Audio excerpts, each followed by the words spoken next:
بسم اللہ الرحمن الرحیم۔ السلام علیکم ورحمۃ اللہ وبرکاتہ۔ میں امید کرتا ہوں کہ سب دوست خیریت سے ہوں گے۔ اللہ تبارک و تعالی سب کو سلامتیاں عطا فرمائے۔ آج میں آپ کو ایک پیارا واقعہ سناتا ہوں، اور وہ پیارا واقعہ کیا ہے؟ فرعون نے جو خواب دیکھا، وہ خواب کیا تھا؟ تو آئیے سنیے۔ فرعون نے ایک بار خواب دیکھا کہ اس کا تخت اوندا ہو کر گر گیا ہے۔ فرعون نے کاہنوں سے اس کی تعبیر پوچھی تو انہوں نے بتایا کہ ایک ایسا بچہ پیدا ہوگا جو تیری حکومت کے زوال کا باعث ہوگا۔ فرعون کو اس بات کی فکر ہوئی اور اس نے بچوں کو مروانا شروع کر دیا۔ جو بچہ کسی کے ہاں پیدا ہوتا وہ اسے مروا دیتا تھا۔ حضرت موسیٰ علیہ السلام جب پیدا ہوئے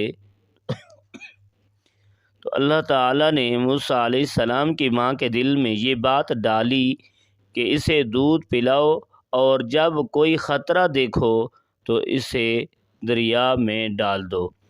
چنانچہ چند روز حضرت موسیٰ علیہ السلام کی ماں نے حضرت کو دودھ پلایا۔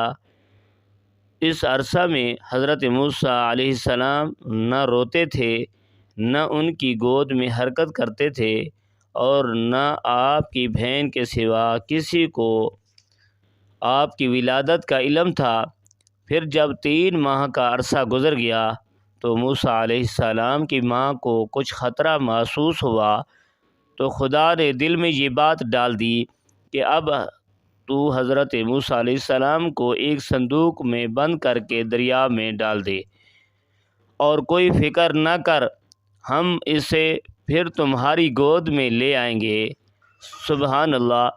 چنانچہ موسیٰ نے ایک صندوق تیار کیا اور اس میں روئی بچھائی، اور موسیٰ علیہ السلام کو اس میں رکھ کر صندوق بند کر دیا، اور یہ صندوق دریائے نیل میں ڈال دیا۔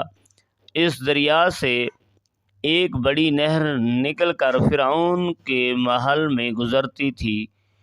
فرعون اور اس کی بیوی آسیہ نہر کے کنارے بیٹھا تھا۔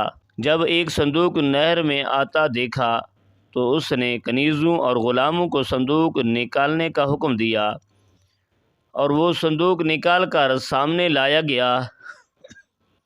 کھولا تو اس میں ایک نورانی شکل فرزند، جس کی پیشانی سے وجاہت و اقبال کے آثار نمودار تھے، نظر آیا۔ دیکھتے ہی فرعون کے دل میں ایسی محبت پیدا ہوئی کہ وہ وارفتہ ہو گیا، لیکن قوم کے لوگوں نے اسے ورغلایا اور کہا کہ ممکن ہے یہی وہ بچہ ہو جس نے آپ کی حکومت کو برباد کرنا ہے۔ چنانچہ فرعون آپ کے قتل پر آمادہ ہوا۔ تو فرعون کی بیوی آسیہ، جو بڑی نیک خاتون تھی، کہنے لگی کہ یہ بچہ میری اور تیری آنکھ کی ٹھنڈک ہے، اسے قتل نہ کر، کیا معلوم یہ کس سرزمین سے بہتا ہوا آیا ہے، اور تجھے جس بچہ سے اندیشہ ہے وہ تو اسی ملک کے بنی اسرائیل سے بتایا گیا ہے۔ آسیہ کی یہ بات فرعون نے مان لی، اور حضرت موسیٰ علیہ السلام فرعون کے محل میں ہی رہنے لگے، اور فرعون نے آپ کو دودھ پلانے کے لیے دائیاں بلائیں، مگر حضرت موسیٰ علیہ السلام کسی دائی کا دودھ نہ پیتے تھے۔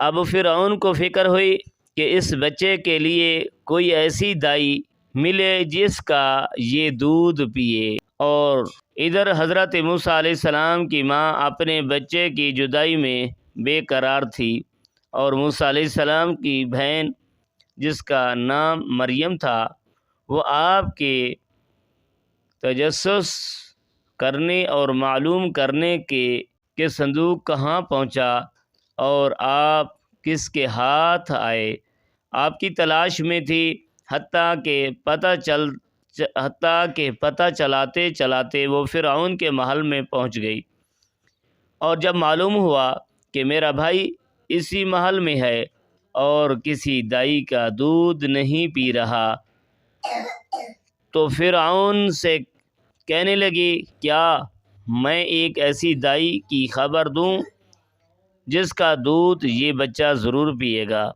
فرعون نے کہا، ہاں ضرور ایسی دائی کو لاؤ۔ چنانچہ وہ اس کی خواہش پر اپنی والدہ کو بلا لائیں، اور جب وہ آئیں تو موسیٰ علیہ السلام فرعون کی گود میں تھے اور دودھ کے لیے رو رہے تھے۔ فرعون آپ کو بہلا رہا تھا۔ جب آپ کی والدہ آئیں اور آپ نے ان کی خوشبو پائی تو آپ چپ کر گئے اور اپنی والدہ کا دودھ پینے لگے۔ فرعون نے پوچھا، تو اس بچے کی کون ہے جو اس نے کسی دائی کا دودھ نہیں پیا اور تیرا جھٹ پی لیا ہے؟ انہوں نے کہا، میں ایک پاک صاف عورت ہوں، میرا دودھ خوشگوار ہے، جسم خوشبودار ہے، اس لیے جن بچوں کے مزاج میں نفاست ہوتی ہے وہ اور عورتوں کا دودھ نہیں پیتے، میرا دودھ پی لیتے ہیں۔ فرعون نے بچہ انہیں دے دیا اور دودھ پلانے پر انہیں مقرر کر کے فرزند کو اپنے گھر لے جانے کی اجازت دے دی۔ چنانچہ آپ موسیٰ علیہ السلام کو گھر لے آئیں، اور اللہ تعالیٰ کا یہ وعدہ پورا ہو گیا کہ ہم اسے پھر تمہاری گود میں لائیں گے۔ اس طرح موسیٰ علیہ السلام کی پرورش خود فرعون ہی کے ذریعے ہونے لگی۔ آپ دودھ پینے کے زمانہ تک اپنی والدہ کے پاس رہے۔